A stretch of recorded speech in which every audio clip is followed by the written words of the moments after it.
వీళ్ళంతకు వీళ్ళే తప్పుడు సాక్ష్యాలు క్రియేట్ చేసి వీళ్ళంతకు వీళ్ళే కేసును నీరు కార్చే కార్యక్రమం జరుగుతూ ఉంది.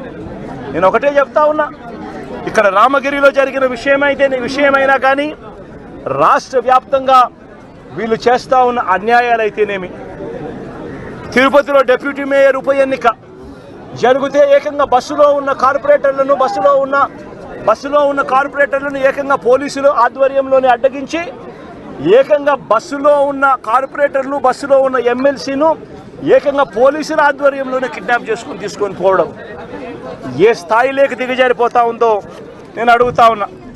చంద్రబాబు నాయుడు గారు సొంత నియోజకవర్గం రామకుప్పంలో జరిగిన ఎంపీపీ ఎన్నిక కూడా అదే పరిస్థితి. ఇదే మాదిరిగా దౌర్జన్యంతోనే ఎన్నిక జరిగించే కార్యక్రమం చేసినారు. పశ్చిమ గోదావరి జిల్లాలో జరిగిన అత్తిలి ఎంపీపీ ఎన్నిక చూసినా ఇదే దౌర్జన్యమే కనిపిస్తుంది. ఎక్కడా వీళ్ళకి సంఖ్యాబలం లేదు, అయినా కూడా దౌర్జన్యంతోనే గెలవాలి అని చెప్పి దౌర్జన్యాలు చేసిన పరిస్థితులే కనిపిస్తూ ఉన్నాయి. విశాఖపట్నంలో కూడా ఇప్పుడు ఏం జరుగుతూ ఉంది? 98 మంది సభ్యులుంటే 56 మంది సభ్యులు వైఎస్ఆర్సీపీ బీఫామ్ మీద వైఎస్ఆర్సీపీ సింబల్ మీద గెలిచిన వాళ్ళు. తెలుగుదేశం పార్టీకి ఎక్కడ ఉంది స్ట్రెంత్ అని అడుగుతా ఉన్నా. ఇక్కడ కూడా దౌర్జన్యం చేస్తూ క్యాంపులో ఉన్న వైఎస్ఆర్సీపీ సభ్యులను సైతం భయపెట్టే కార్యక్రమాలు చేస్తూ ఉన్నారు. ఇళ్లకు వెళ్ళి వాళ్ళ భార్యలను భయపడిస్తూ మీ ఆయన ఎక్కడున్నాడో చెప్పకపోతే మిమ్మల్ని స్టేషన్లో పెడతామని చెప్పి భయపడిస్తూ ఉన్న పరిస్థితులు ఈరోజు రాష్ట్రంలో కనిపిస్తూ ఉన్నాయి. మరోవైపున చూస్తే రాష్ట్రంలో హత్య రాజకీయాలు ఏ స్థాయిలోకి దిగజారిపోయాయి అంటే ఏప్రిల్ 6వ తారీఖున నంద్యాలలో నంద్యాలలో ఈ మధ్యనే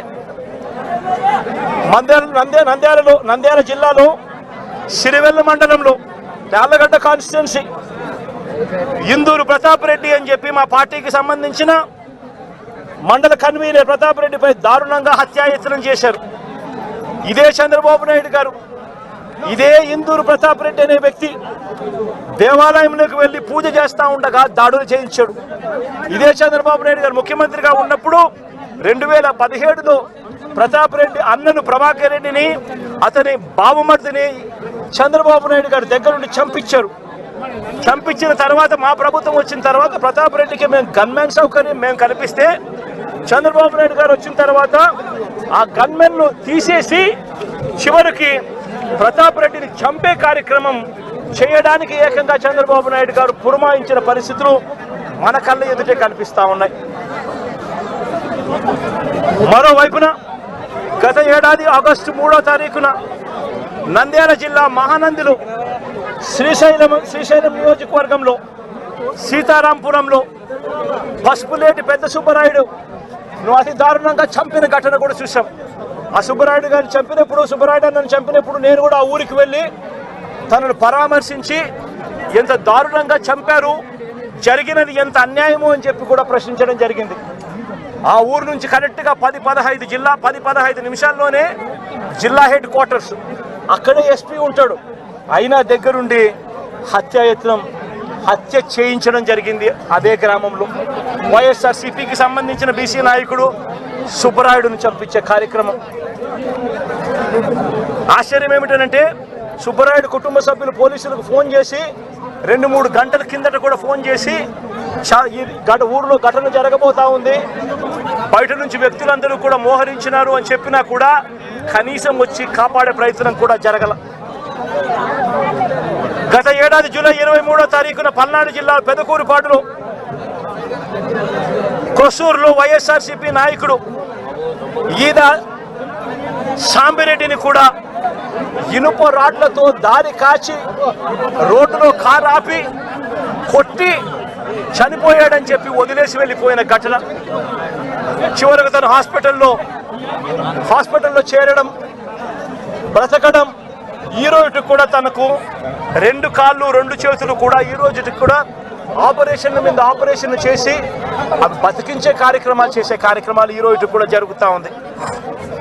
పల్నాడు జిల్లా వినుకొండలో గత ఏడాది జూలై 17వ తారీఖున వైఎస్ఆర్సీపీకి చెందిన రషీద్ అనే యువకుడిని దారుణంగా నరికి చంపిన పరిస్థితులు మన కళ్ళ ఎదుటే కూడా కనిపించాయి. ఈ ఘటన నేషన్ వైడ్ ఢిల్లీలో మేము దీక్ష చేస్తూ రషీదును చంపిన నడి రోడ్డు మీద చంపిన ఘటనను కూడా ఢిల్లీలో దీక్షను చేస్తూ యావత్ దేశానికి కూడా చూపించిన పరిస్థితి కూడా చూసాం. చంద్రబాబు నాయుడు గారి పరిపాలనను ఈరోజు ఏం చేస్తూ ఉన్నారు అనంటే దొంగ సాక్ష్యాలను వీళ్ళే క్రియేట్ చేస్తూ ఉన్నారు. వీళ్ళే దొంగ సాక్ష్యాలను క్రియేట్ చేసి వీళ్ళకు నచ్చని నాయకులందరినీ కూడా ఒక పద్ధతి ప్రకారము కేసుల్లో ఇరికించి జైళ్ళ పాలు చేసే కార్యక్రమము, చంపించే కార్యక్రమాలు దగ్గర నుండి చంద్రబాబు నాయుడు గారు చేస్తూ ఉన్నారు. మొన్ననే పోసాని కృష్ణమురళిని చూసాం. పోసాని కృష్ణమురళి అనే వ్యక్తి సినిమాలో దర్శకుడు. ఆ మనిషి చేసిన తప్పల్లా ఏమిటంటే నంది అవార్డు తనకు ఇస్తే నంది అవార్డును తాను తీసుకోలేదు. తీసుకోకుండా కుల వివక్ష పాటిస్తున్నారు అని చెప్పి ఒక స్టేట్మెంట్ ఇవ్వడం ఆయన చేసిన తప్పు. 2017లో ఆయన చేసిన ఈ తప్పుకు ఈరోజు ఇన్ని సంవత్సరాల తర్వాత ఆయన మీద 18 కేసులు పెట్టి ఆయన జైళ్ళ చుట్టూ తిప్పి ఏకంగా నెల రోజుల పైన ఆయన జైల్లో పెట్టించే కార్యక్రమాలు చేశారు. దళిత మాదిగ సామాజిక వర్గానికి సంబంధించిన మా మాజీ లోక్సభ సభ్యుడు నందిగాం సురేష్ పై తప్పుడు కేసులు పెట్టి ఏకంగా 145 రోజులు అతన్ని జైల్లో పెట్టడం కూడా చేశారు. మాజీ ఎమ్మెల్యే పిల్లని రామకృష్ణారెడ్డి ఇతని మీద కూడా కుట్రపూరితంగా తప్పుడు కేసులు పెట్టి 55 రోజుల పాటు ఇతన్ని కూడా జైల్లో పెట్టించే కార్యక్రమాలు చేశారు. దాడులు చేసేది టీడీపీ వాళ్ళైతే జైల్లో పెట్టింది మా వాళ్ళను, వైఎస్ఆర్సీపీకి సంబంధించిన వాళ్ళను జైల్లో పెడతా ఉన్నారు. పోలీసులు క్రియాశీలక పాత్ర పోషిస్తూ ఉన్నారు. వల్లభనేని వంశీ తాను ఘటనా స్థలంలో లేడు అని చెప్పి ఏకంగా తెలుగుదేశం పార్టీ ఆఫీసు దాడి జరిగిన ఘటనలో తాను లేడు అని చెప్పి ఏకంగా కోర్టులోకి వచ్చి తెలుగుదేశం పార్టీకి సంబంధించిన వ్యక్తి, పనిచేస్తా ఉన్న వ్యక్తి కోర్టు 18 సార్లు ఆయనకు వాయిదాలు పిలిస్తే 18వ తారీఖు రాని తప్పని పరిస్థితిలో పోలీసులే తనను ప్రవేశపెడితే కోర్టు ముందర తానే వంశీ అనేవాడు అక్కడ లేడు అని చెప్పిన తర్వాత కూడా వంశీని అదే కేసులో ఇరికిచ్చి అదే కేసులో వంశీని ఇబ్బంది పెడుతూ ఇప్పటికి 50 రోజుల నుంచి వంశీని కూడా జైల్లో పెట్టించే కార్యక్రమాలు చేశారు. ఇలా రాష్ట్రం మొత్తం మీద రెడ్ బుక్ పరిపాలన సాగిస్తా ఉన్నారు. ఇదే చంద్రబాబు నాయుడు గారిని అడుగుతాను, అయ్యా చంద్రబాబు, ప్రజల్లో ఏదైనా కూడా మంచి పేరు తెచ్చుకొని రాజకీయాలు చేయడం నేర్చుకోండి. మీరు సూపర్ 6 ఎందుకు అమలు చేయడం లేదు అని చెప్పి ఈరోజు ప్రజలు గట్టిగా నిలదీస్తూ ఉన్నారు.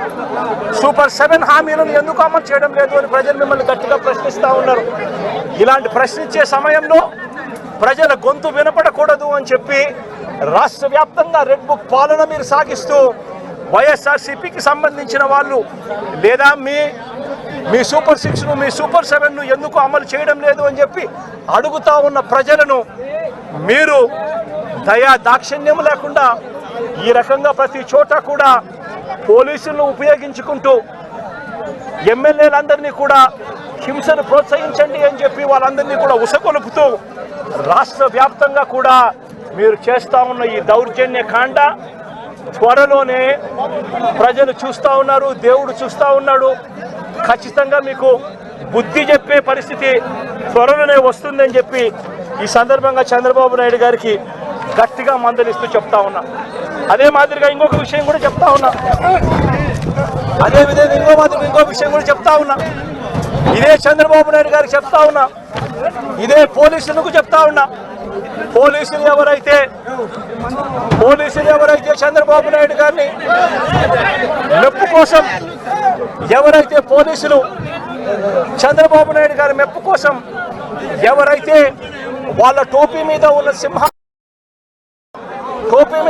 సింహాలకు సెల్యూట్ చేయకుండా చంద్రబాబు నాయుడు గారికి వాచ్మెన్ల కింద పనిచేస్తా ఉన్న ఆ ప్రతి పోలీస్ అధికారికి చెప్తా ఉన్నా, ఎల్లకాలం చంద్రబాబు నాయుడు గారి పరిపాలన సాగదు. చంద్రబాబు నాయుడు గారి పరిపాలన త్వరలోనే వస్తుంది. ప్రతి పోలీస్ అధికారికి కూడా చెప్తా ఉన్నా, మీ బట్టలు తీస్తామని చెప్పి ప్రతి పోలీస్ అధికారికి యూనిఫామ్ తీస్తాం,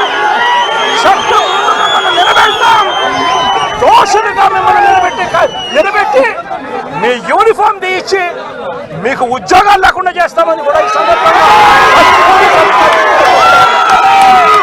ఇప్పటికైనా చెప్తా ఉన్నా, ప్రతి పోలీస్ అధికారిలో కూడా మార్పు తెచ్చుకోండి.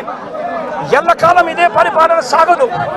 మీరు చేసిన ప్రతి పనికి కూడా వడ్డీతో సహా లెక్కేసి మిమ్మల్ని దోషులుగా నిలబెట్టి మీతో కక్కించే కార్యక్రమం ఖచ్చితంగా చేస్తామని చెప్పి కూడా ఈ సందర్భంగా ప్రతి పోలీస్ అధికారులు కూడా చెప్తా ఉన్నాం.